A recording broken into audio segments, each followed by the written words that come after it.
Have you ever felt a bit stuck in your life, in all of the circumstances around you? Perhaps you even feel a little bit stuck now. The funny thing is, we can ask for things that we really want and then we get them. And then oddly, over time, they start to feel like a burden almost, like a thing holding us back. And that can be work, that can be relationships, that can be all sorts of different things. And you want to feel grateful for them. You think you should feel grateful for them, but you don't. They feel more like a burden. They feel more like an obligation. And the problem is that when we set out for something and we get it, it's great. And you get that initial kind of buzz of getting what you wanted. And that's wonderful. But over time, that wears off. And that's not really a problem. But what is a problem is when we can't change anymore because we've got this thing and it feels like we're kind of fixed. We're servicing the thing, the obligation, rather than being able to have any time for ourselves. And it can feel really, really just odd and upsetting because you can't feel like it's really a thing that you want anymore, even though a part of you really does want it and wanted it initially. So I'd like to talk you through how you might be able to feel just a little bit freer and start to feel genuinely grateful for those things that you're connected to. And again, that might be the relationships that you're having with work and the job and work, and that might even be with family members as well. So to do this, the key thing is to focus on you for a little bit. What happens when we take on these obligations is that we feel that we have to behave for the other person, for the other party.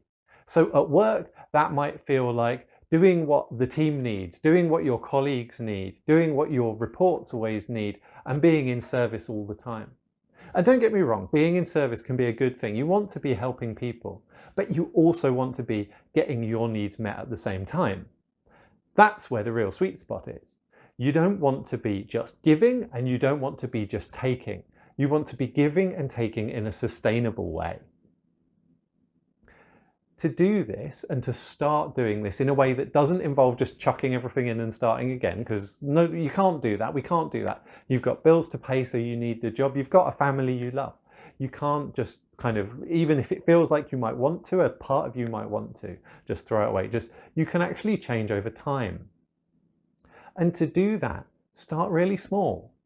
Start with 5 minutes, just a small time a day, even 5 minutes is enough, of time dedicated to you and what you really want to do, what you want to do inside. And let that out, whatever it is, however silly it seems. If it's dancing, if it's singing, if it's painting, if it's reading, whatever it is, and reading a book that you want to read, not that you think you should read. Whatever it is, just dedicate those 5 minutes. When you do that over time and make that part of your daily practice, this thing will get stronger in you and you'll spot opportunities to integrate it into the things that you actually want to help people with. You can use this thing that you love to support other people, to support the other people that you want to support. This is when it gets really, really powerful because you can integrate the thing and the skill that you're building, this thing that you've identified that's really you, into how you're helping other people.